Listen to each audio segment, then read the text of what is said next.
The broadcast is now starting. All attendees are in listen-only mode.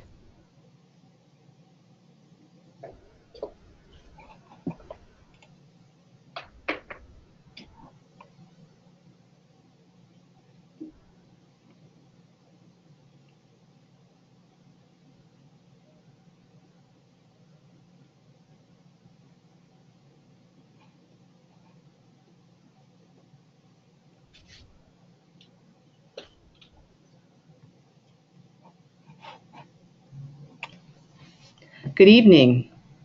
Welcome to the Hemophilia Federation of America's Pride Project webinar series. Thank you for joining us this evening. My name is Wendy Owens. Before we start, I'd like to go over a few helpful webinar tips. This evening's webinar will last approximately 1 hour and is being recorded for future playback.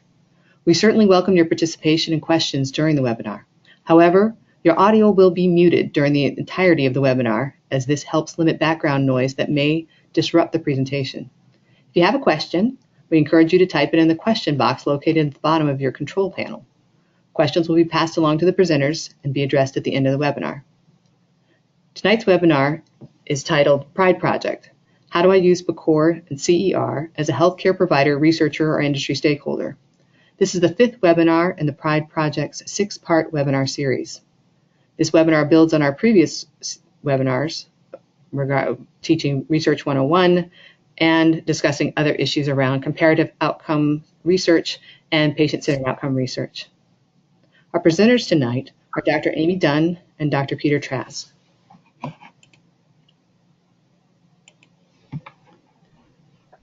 This presentation is funded through an award from the Patient-Centered Outcome Research Institute, the Eugene Washington PCOR Engagement Award. We appreciate their support.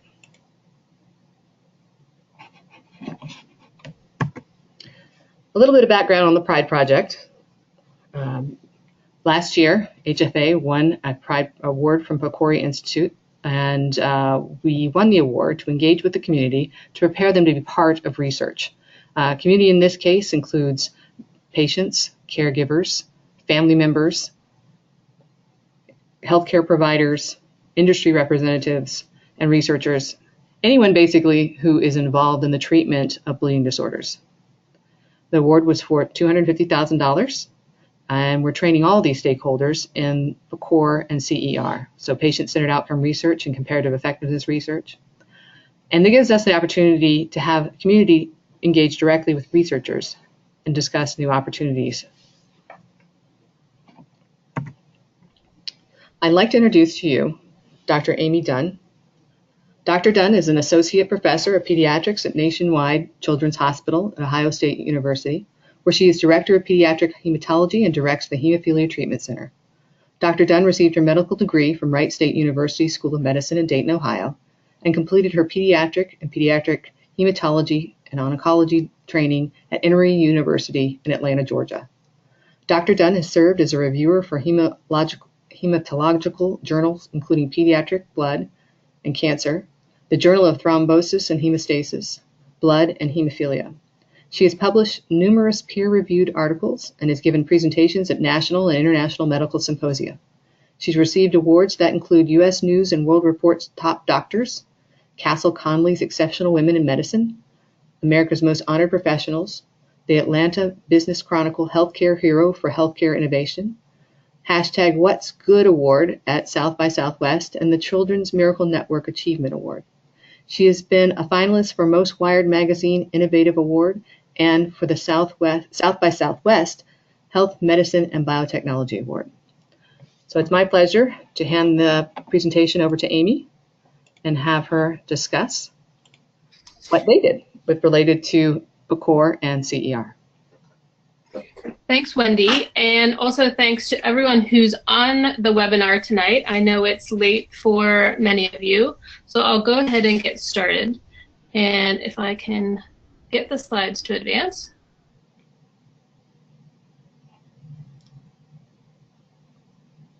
All right. Wendy? Oh, there it goes. So, first, I wanted to talk just briefly a little bit about my center. I am located in Columbus, Ohio, which is directly in the center of Ohio. I've been here now a little bit over 4 years after leaving Atlanta, and we are one of the federally funded comprehensive hemophilia treatment centers. We are primarily pediatric, but we do see a number of adult patients, predominantly are adult carriers with hemophilia. We have about 170 patients that we follow, and there are some additional unique things about our center. One is that we are the second largest Somali refugee center in the United States, so we do see quite a few Somali patients, and we also serve a large Amish and Mennonite population. Sorry, there's a lag when I try to advance the slides.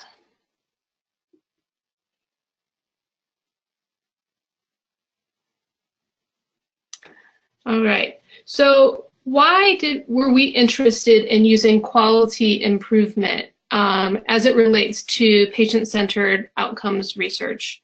I think that Ben Franklin probably said it best: without continual growth and progress, such words as improvement, achievement, and success really have no meaning.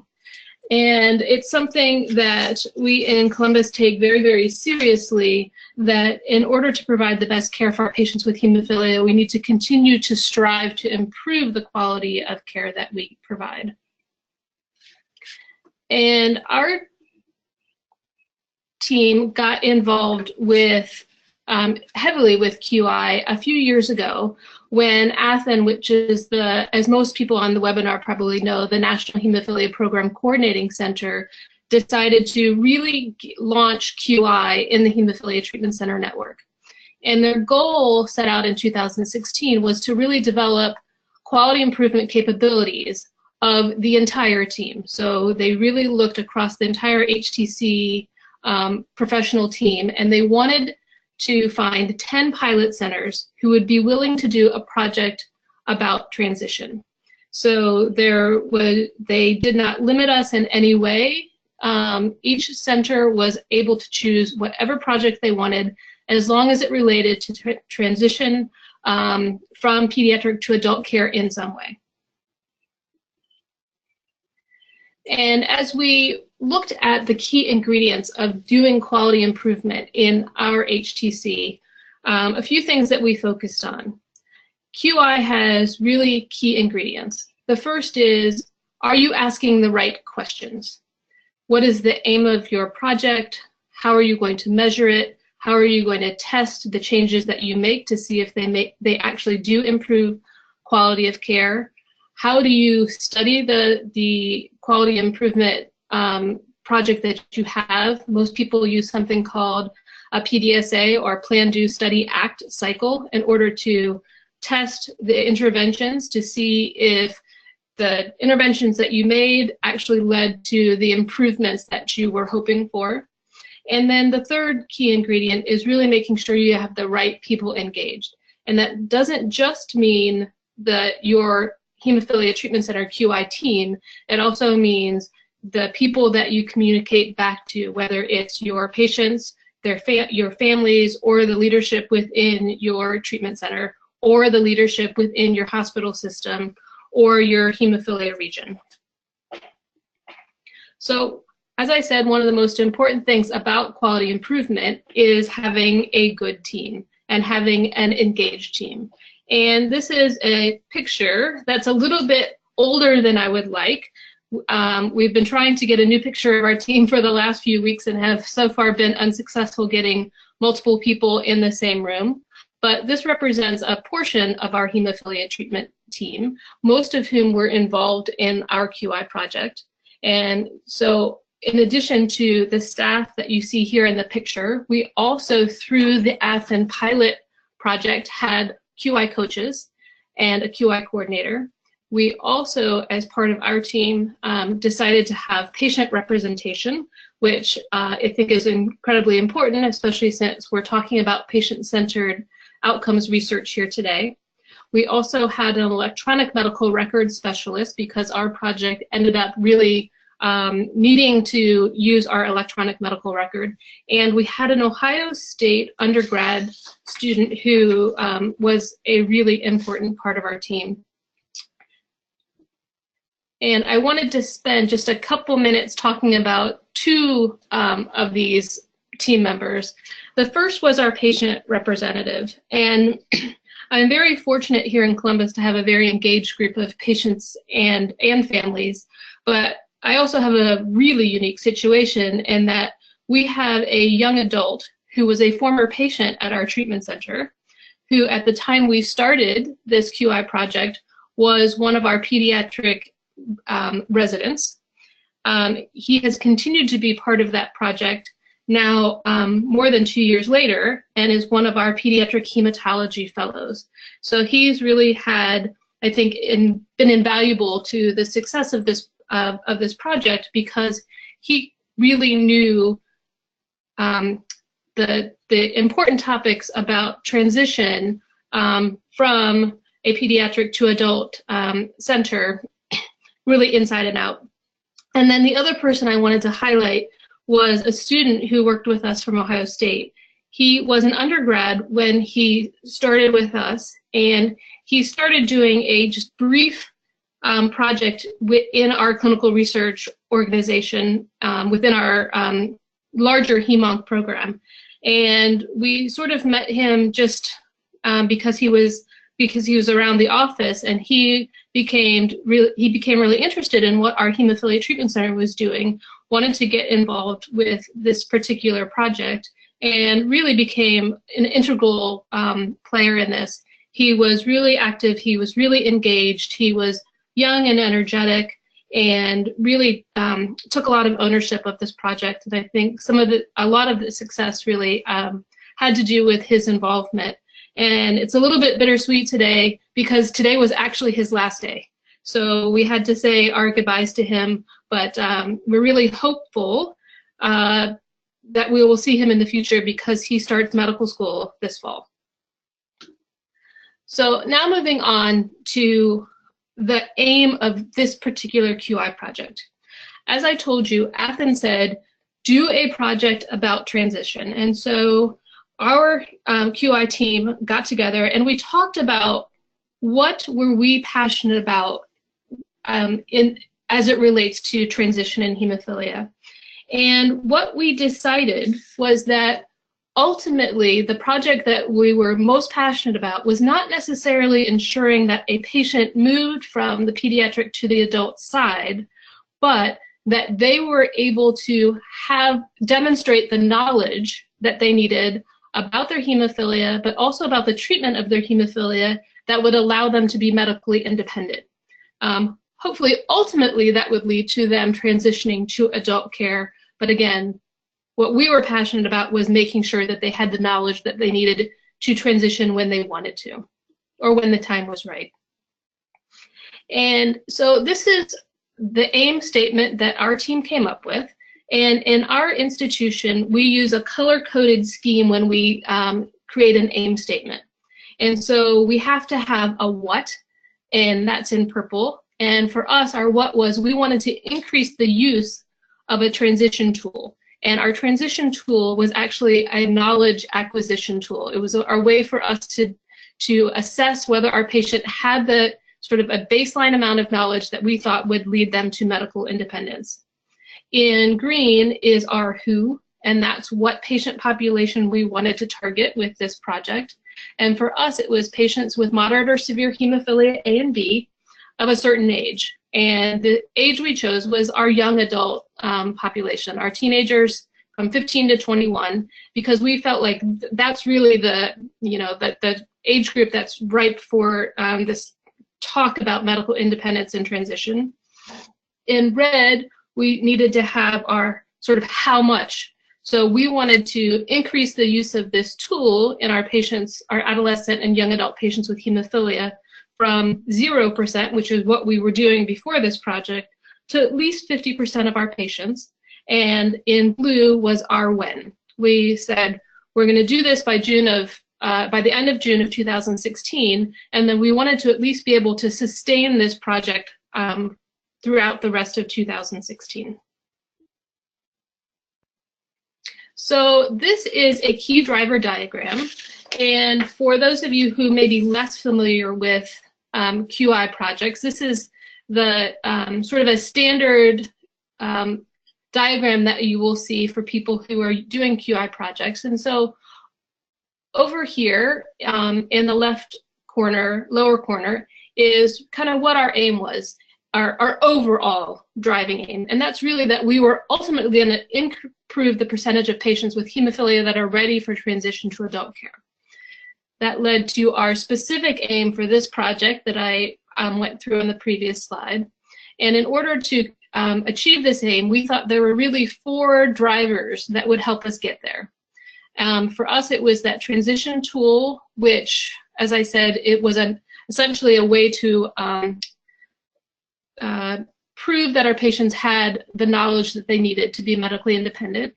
We needed resources, and if we have some time at the end, I'll talk a little bit more about patient resources that we thought were important.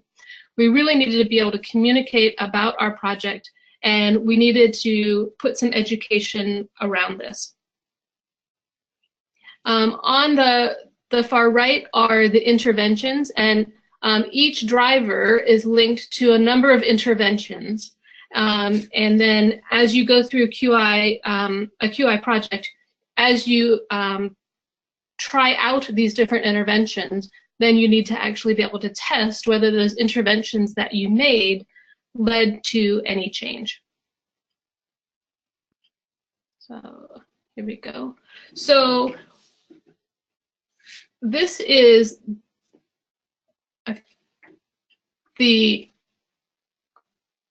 sorry, on my, I'm having a delay on my computer. So the ultimate transition tool that we created ended up with having 19 items. And we went through a number of PDSA cycles to get to what I'm calling this final transition tool. It was actually we are on version 7 right now, and we divided the knowledge acquisition tool into 2 main parts. The first was we thought patients needed to have a fundamental amount of knowledge about their hemophilia, and that led to 6 items on our questionnaire. And they also needed to have a fundamental amount of knowledge about their hemophilia treatment. And ultimately, we ended up with 13 items that were assessing this knowledge. And then we had to have a way to score this tool, because down the road, we'd like to see that our patients, as a result of this project, are actually improving their knowledge. And I'll remind everyone that our QI project was just, can we develop this tool and implement it in our hemophilia clinic, not necessarily that we were going to show that we could improve knowledge just yet. So our scoring system also had to do with the degree of medical independence that our patients were showing in their hemophilia knowledge. So a score of 0 meant that they either got the answer wrong, left it blank, or just frankly didn't know. A score of 1 for each item indicated that the patient could answer the question, but maybe they had to ask their mom or look something up. We allowed them to answer questions in any way that they wanted. So if they wanted to look something up, if they wanted to get on the computer, if they wanted to use their iPhone, they could do that. For us, it was more about, could they access the answers to the questions that we had in any way, versus they had to know it just off the top of their head. A score of 2 for each question meant that patients knew the answer, they didn't have to ask for help, and that we verified, of course, that the answer that they put down was actually correct, in our opinion as well. And then so now we have come up with version 7 of the tool, we've come up with a way to score the tool, and then we had to figure out a way to implement it in our clinic. And as we were talking to patients and families along the way, we realized that just having the term transition come up was very scary to many people. And people said, oh, you want to ask me about transition? Does that mean you're kicking us out of clinic? I have to go to the adult side. And so what we ended up doing was we created a script that the staff would use when they introduced this project to patients and families, and we found that that was much more well received by our patients and families, as opposed to just saying, here's a transition tool, fill this out. So what we ended up doing was we had whoever was giving the transition tool, whether it be one of our nurses or our OSU student, would walk into the patient room. We had our tool was still on paper at this point, so it was on a piece of paper on a clipboard. We gave them a pen, we had them fill it out, and then as that clipboard stayed in the patient's room throughout the duration of their comprehensive visit. And so as each provider in our care team came into the patient's room, we were able to grab that clipboard, look at the answers that the patients and their families had put down on this piece of paper, and we could really quickly identify certain knowledge gaps or things that we really needed to focus on during that patient visit. And that really became incredibly helpful in our visits, so that not every member of our team was asking the same questions, but each member, for example, our genetic counselor, could look at the questions that specifically targeted our patient's knowledge about the genetics of hemophilia and say, oh, I see this, that, you did a great job answering these questions. Do you have anything additional that you want to talk with me about today? Versus if I walked into a room and I saw that the patient really had no knowledge about inhibitors or the impact inhibitors may have on their hemophilia, I could spend a few extra minutes talking about that. So now that we had figured out our tool and we had figured out how we were going to implement it in our clinic, we had to decide how we were going to measure whether or not we were successful with our efforts. And there are multiple types of measures used throughout QI literature, and there are three major categories. The first is an outcome measure, and an example of that is what is the outcome of blood lead levels, for example, in a group of preschoolers. So you actually have to be able to measure the outcome that you're looking at. Another major type of measure is a process measure, and that measures how the system is functioning. So for the lead example, for example, were you able to get those lead levels measured in those preschoolers? And the third type of measure is a balancing measure, which I think of as something that's an unintended consequence of your QI project. So for example, if our QI project led to completely derailing our hemophilia clinic and we couldn't get patients in and out, or they were staying an extra hour, that would have been an unintended consequence that really could have derailed our project. And Einstein said it best, not everything that counts can be counted, and not everything that can be counted counts. And I think that's really important as you think about embarking on QI projects in your clinics. And as I mentioned before, our aim was implementing our transition tool in our hemophilia clinic. And this slide represents what's called a P chart. And a P chart, to orient you, on the x-axis here is simply time over years in our case. And then on the y-axis is the percentage of time that we were able to implement our transition tool in our patients that were seen in hemophilia clinic. And so as we start out here in 2015 through the early part of 2016, we had not started our project. So we knew that our baseline implementation of a transition tool was 0%. And then we spent a lot of time coming up with the tool, figuring out how we were going to implement it. And this is an unusual P chart because you rarely see a P chart that looks like this. But essentially, we implemented this transition tool in our clinic in February of 2016. We were able to achieve 100% implementation, and we've been able to maintain that actually ever since.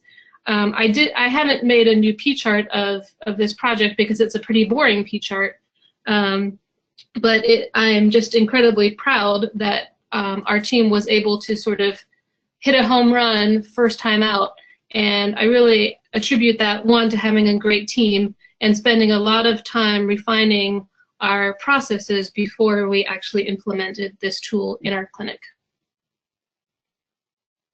And I have to say this project has been incredibly impactful for me personally and for our entire pediatric team for lots of different reasons. The first one was it really increased our communication within our team, because we had to make some, have some kind of tough conversations about what are we passionate about, what are we willing to spend time on, who's going to spend that time, and how are we going to actually do this. It was a lot of work. And because I have a great team, I think we were really, we now have an even better team because our communication is improved. It really generated a lot of conversation with our families and our patients and their families who were seeing this transition tool for the first time had a lot of questions about it. They gave us a lot of feedback on it. We were able to incorporate their feedback and make the transition tool even better. I think it was incredibly impactful for the parents in particular to see how much their child knew about their hemophilia and about their hemophilia treatment. Led to some interesting conversations between our patients and their parents, and it really increased the amount of communication we had with our adult program at Ohio State, because we wanted to check with them along the way to see if we were on the right track. Were we measuring the knowledge that the adult program thought our patients should have in order to be medically independent as well? And we also now have a documented knowledge baseline for our patients. And moving forward, of course, we'd like to ensure that doing this project has increased our patients' knowledge about their hemophilia. And I mentioned before that this tool has allowed really focused education for our patients and for our families, because we can, pretty quickly walk into a room and grab this tool and see where we need to focus our time. So if your time is limited in clinic, you can really focus that time and be much more efficient, I think. We also, this allowed for us to identify resources that we needed to have in clinic that maybe we didn't have, or maybe we needed to improve, because if we identified a knowledge gap for our patients, we needed to be able to respond to it right away. So we ended up making sure that we had those resources available to us in clinic. So for example, if it was, we realized a patient didn't have a medical alert, we were able to get them the medical alert form, get that filled out right there in clinic. If they didn't have an ACER app in order to do appropriate care of a joint when they had a bleed, we were able to give them an ACER app. So, just a few examples of, unless you know what you're missing, you don't know how to make sure that those things aren't missing forever. So because we were so successful with our first QI project, what I'm showing you now is a new aim statement, and this is actually a couple aim statements put together for purposes of this presentation. So our new aim statement is making sure that we create and implement age-appropriate knowledge assessment tools for our patients with hemophilia A and B. And we've broken things down into different age ranges. And so each of these age ranges actually has their own aim statement and key driver diagram. But ultimately, we will have knowledge assessment tools for our patients across the entire age spectrum. And we're going to start implementing those and hopefully have the same sort of a success that we had with our adolescents and young adults. And because these are all separate aim statements and key drivers, the time frame is a little bit different for each one.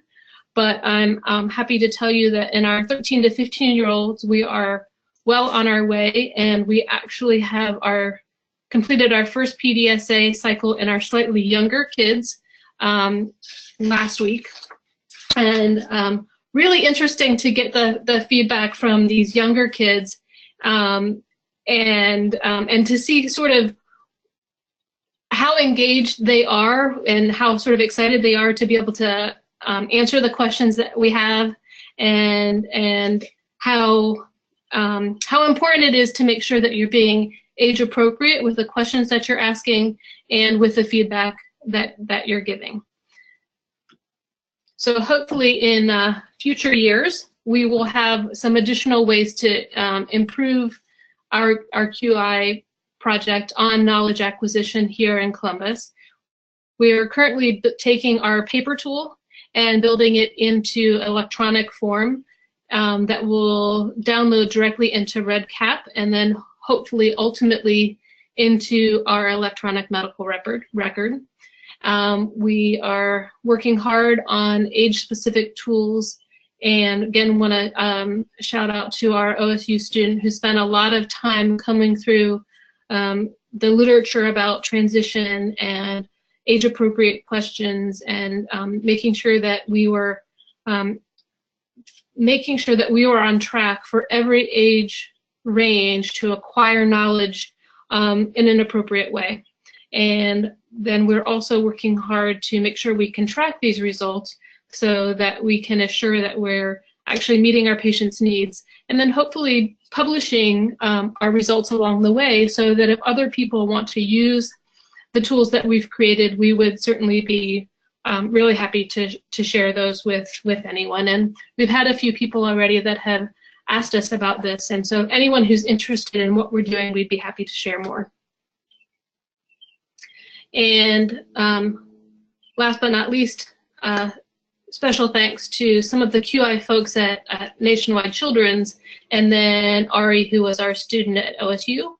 Over here is one of my nurses, Pam, who's going through the project with one of our adolescent patients. And then again, a slightly older picture of some of our treatment center team, and just can't say how much I appreciate all of our team members and our patients and families, and just sort of how much fun this project was, and how much I learned even after being in the hemophilia space for, gosh, almost 25 years now, that I think it's really made me a better provider by going through this process. So that was my last slide. So I'll turn it back over to, I think, Wendy.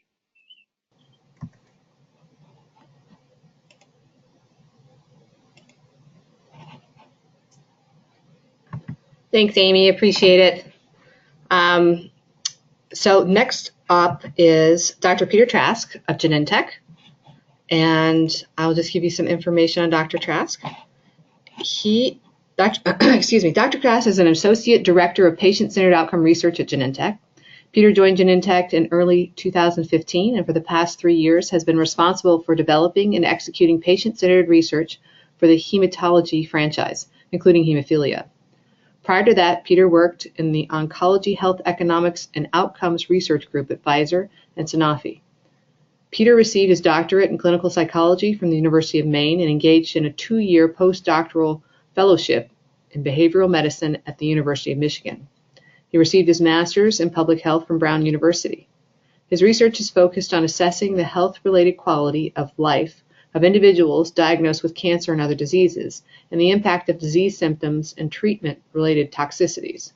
He's continually communicated the impact of diseases and their treatment in a number of formats, has over 60 publications, and has presented continuously in national conferences for the past 20 years. So, Peter, my pleasure to introduce you and to pass the baton. Look forward to hearing what you have to say. Thank you, Wendy. I appreciate the opportunity tonight, and thank everybody for joining tonight's webinar. I will also start going forward in my slides with the little delay.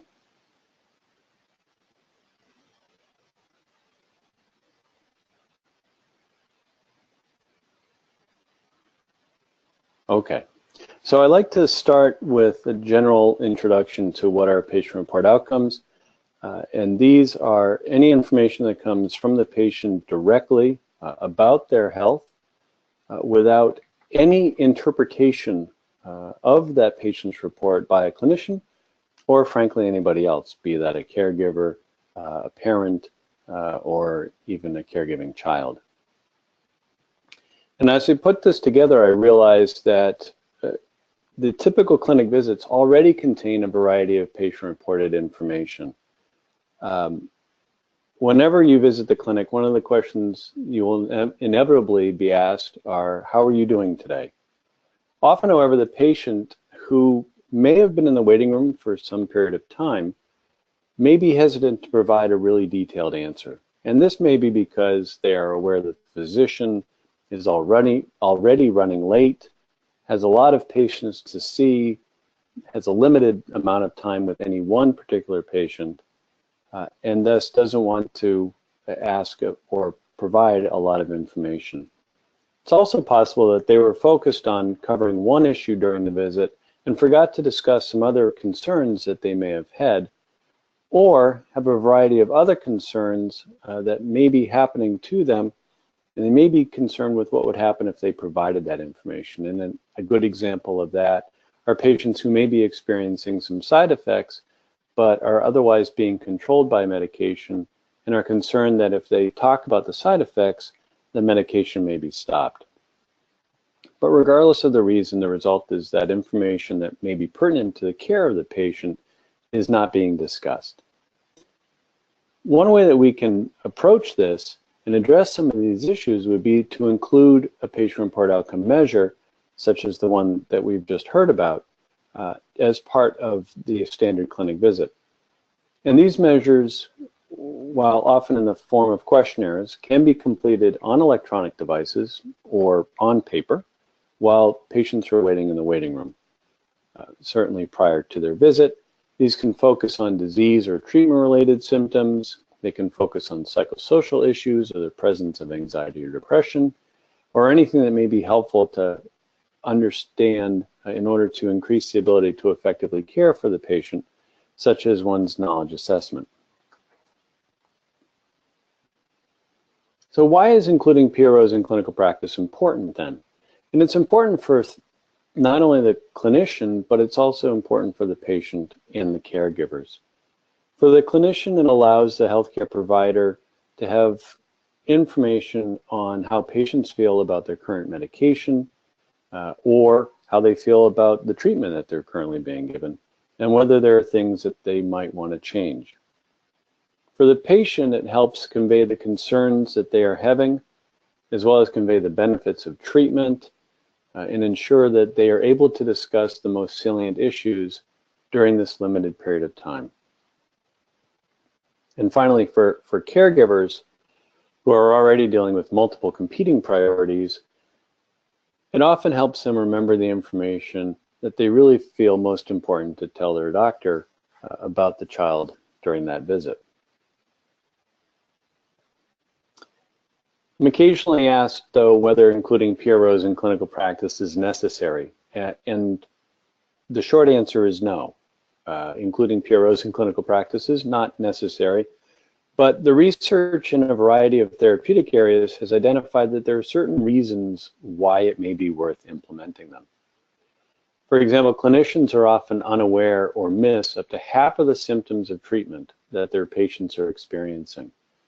And when one includes systematic monitoring of treatment-related symptoms on the part of the patient, it helps address this oversight. And although sometimes we hear that patients are unwilling to provide their input, this is actually just the opposite. Patients are able to self-report on their experiences, and they are very willing to do so.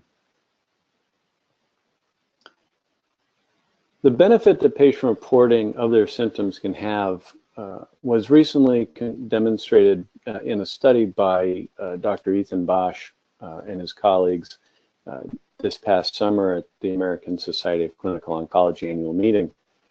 They described a study where patients were randomized to receive weekly email alerts reminding them to self-report 12 common symptoms of cancer treatment, either prior to or between visits for their chemotherapy. And those whose responses led to alerts then being sent to nurses and reports to oncologists reported having better quality of life, fewer ER visits, and longer overall survival than those who just received standard symptom monitoring. Some of the potential reasons for this was that the improvement that some of the reasons for this improvement included the fact that earlier interventions could occur on the part of the clinicians before mild symptoms became much worse and started causing complications. Patients who were more functional patients were able to be more functional with better symptom control. And in the case of chemotherapy symptom monitoring, the control of side effects allowed one to stay on treatment longer and thus have a better benefit from treatment. Other studies have demonstrated that PROs are feasible in clinical practice, although interestingly, from what I saw, they're not routinely utilized in hemophilia practices. They can also improve the patient-clinician interface. We've switched from a patriarchal clinician knows best approach to one where the patient is encouraged to take part and be involved with their care and be part of the decision-making process, and PROs will help this. And certainly the development of electronic media has meant that it's become easier to monitor issues between clinic visits, and as observed in Bosch's study, subsequently notify medical professionals to engage in behaviors that would help address issues being experienced by the patient. And when this is all done over time, the patient report information can benefit and inform both the patient and clinician as they are able to track various changes and issues that have resulted from changes in treatment. It was previously noted that PROs improved communication, and this has been founded in the literature as well. Several studies have noted that the use of PROs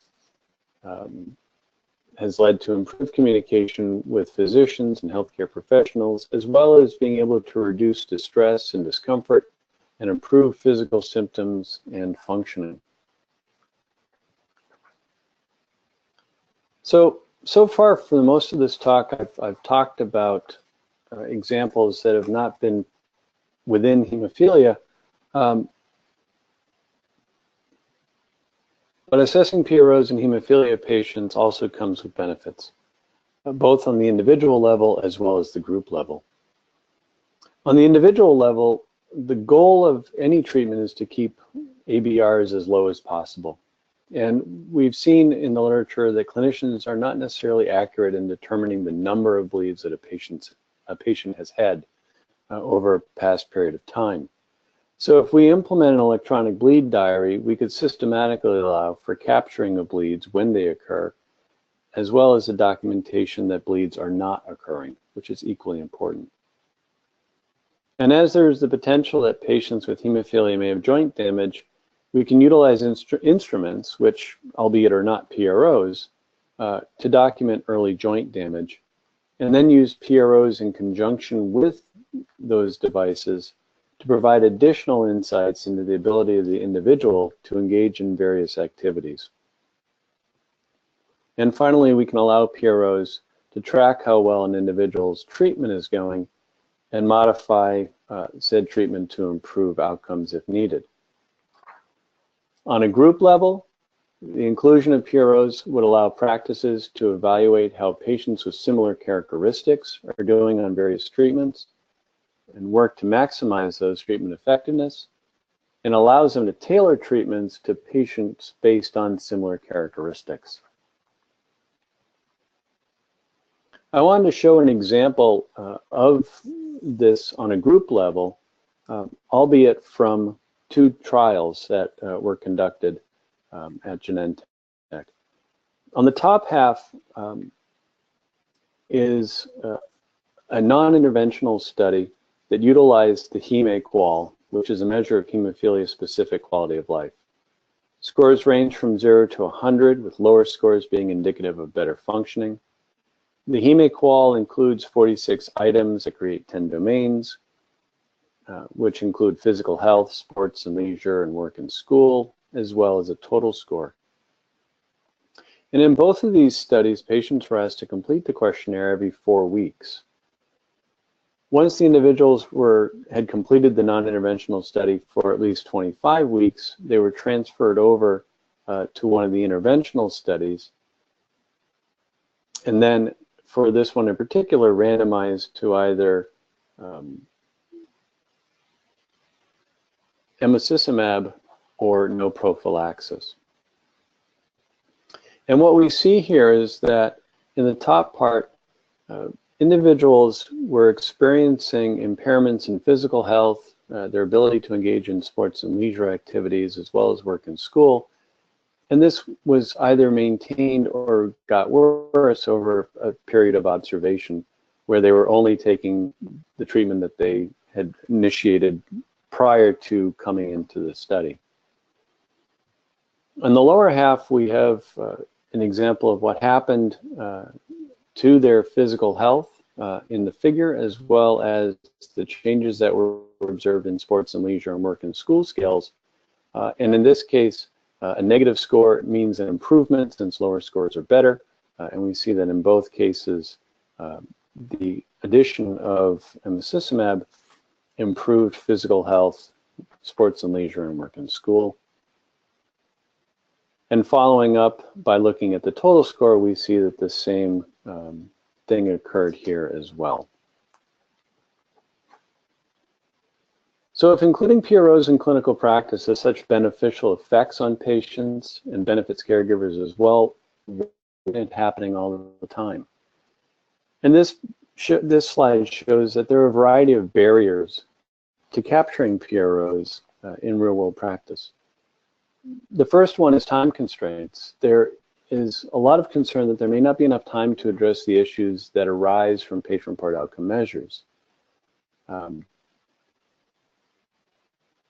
This may or may not be the case, but if there is focused attention to what the issues are, it makes for a much more streamlined conversation, likely meaning that the time constraints really won't be there. Equally of concern is the lack of training on the use and interpretation of patient-reported outcome measured data. Clinicians do need to be trained in what the scores mean and what the scales mean. But there is value of using these measures once that is known. And there is some perception that patient-reported outcome measures may be intrusive in a clinical setting and patients may not want to complete them. That said, though, there are a variety of enablers which could help improve the capture and use of PROs.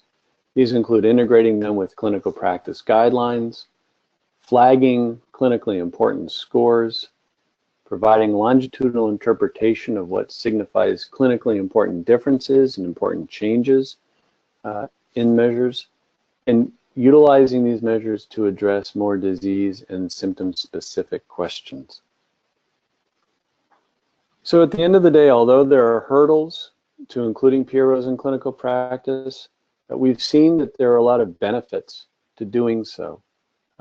It certainly helps tailor the interaction with the patients. And the result, or the end result, becomes improved patient management, which is something that we all want. So at this point, I'll turn over to questions. It looks like we have a few minutes left. And Wendy, I'll turn it back over to you.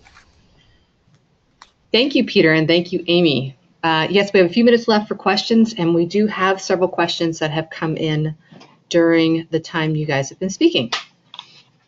Let's start with, so Peter, a question someone just asked, do patients ever balk at reporting outcomes in a formal manner? In my experience, there's been very little balking on the part of a patient to completing a questionnaire. Okay. Certainly, that's not one of the usual reasons that is written down as to why a questionnaire may not have been completed at a certain assessment point. Great, thank you.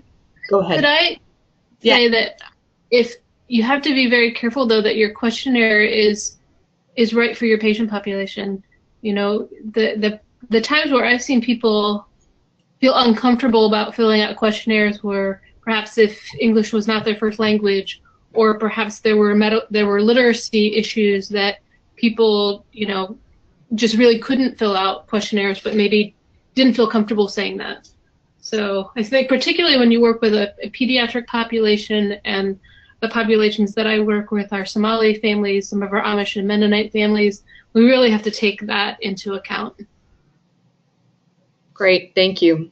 We have a couple of questions that run to getting your institution, your HTC on board with using, participating in a PCOR project or using PROS, and then also finding funding to do this work, like Amy, apparently, like you did, this person is referring to.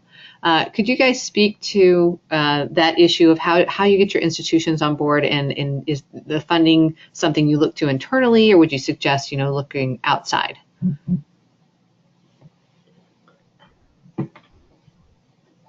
Well, I guess I'll start with how do you get your institution on board. I think that the things that were important within my institution were a certain amount of institutional knowledge about quality improvement. That was key.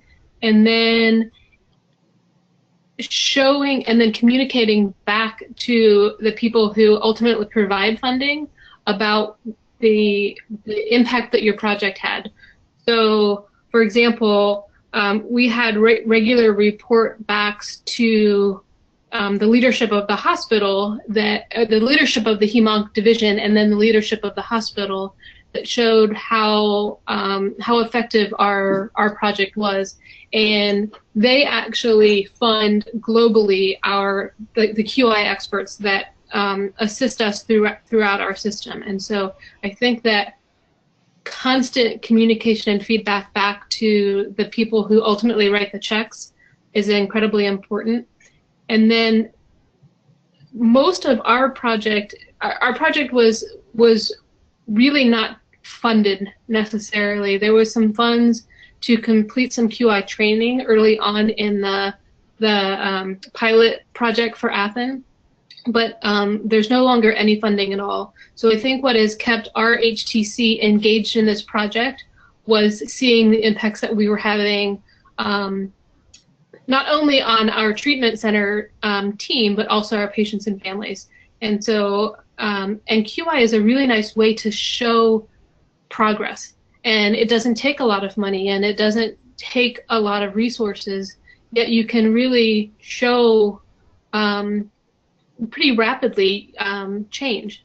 And you don't need IRB approval, so it really can be a relatively inexpensive way to engage in changing the things in your clinic that you want to change.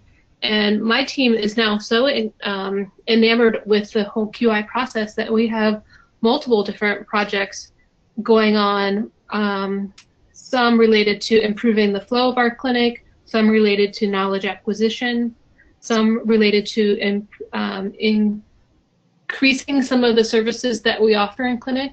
And when you put a QI structure behind it, force yourself to come up with what your aim is, how you're going to measure it, what are your drivers, and what are your interventions. It really just puts in a structure so that at your team meetings you can actually go through, where are we, who was in charge of this, what happened, what do we need to change next, what's our next project going to be. And it's allowed for multiple different members of my team to take the lead on projects. So you can sort of spread the wealth, and we've also gotten multiple different people on posters and publications and speaking. So it's a really nice way to engage your team and recognize them. Great. Thank you, Amy. Another question is just very general. How do I figure out whether a topic will be useful to healthcare providers and patients? Peter, do you have any suggestions on that? Yeah, so it's an excellent question. One of the things that we look at as individuals that are interested in patient-reported endpoints and patient-centered outcomes is starting with the patient in mind, and listening to them and understanding are there common things that are of concern to them? One of the things that has been most of concern as we are developing new treatments are any of the symptoms related to treatments that patients may want to avoid.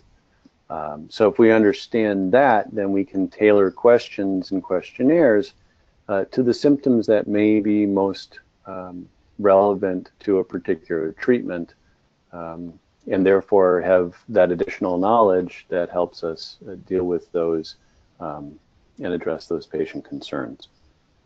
At the end of the day, if we really still don't know, we look at patient functioning and disease and treatment-related symptoms as sort of the core three areas of importance. But when I was doing work in the behavioral medicine program, I worked on the distress thermometer, which came with a list of other topics that an individual may want to discuss and may be important to them, and they ranged from financial concerns all the way up to issues around their disease. Great, thank you. I think we have time for one more question, and this runs to Amy about you publishing your findings in the survey. Is that the question is, when might that happen?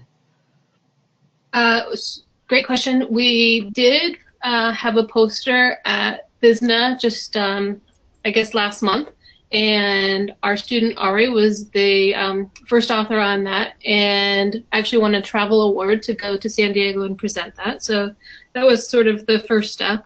And we actually had conversations today with Ari about if he would like to go ahead and start writing things up, because we do have additional data now, not only on what our sort of baseline knowledge was when we started the getting the first surveys back, but now we have had quite a few patients who come back for their next clinic visits and have been able to complete the tool multiple times now. So we've been able to actually move the needle on their knowledge, and I think that's been very impactful. So yeah, we hope to do that soon. It's just a matter of carving out some time to do it.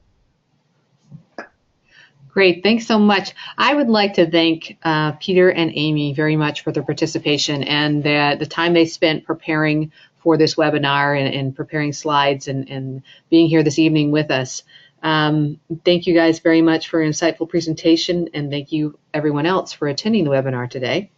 As a reminder, this webinar is being recorded and will be available shortly on AHFA's website via the resource library and on our YouTube channel as well. If you have any questions, please contact research@hemophiliafed.org or simply reply to the webinar confirmation you received. So that's via the email that you received. We also ask you to please complete a short evaluation that will pop up on your screen once this webinar concludes. Thank you again, and thank you again to our speakers. And we hope everyone has a wonderful evening.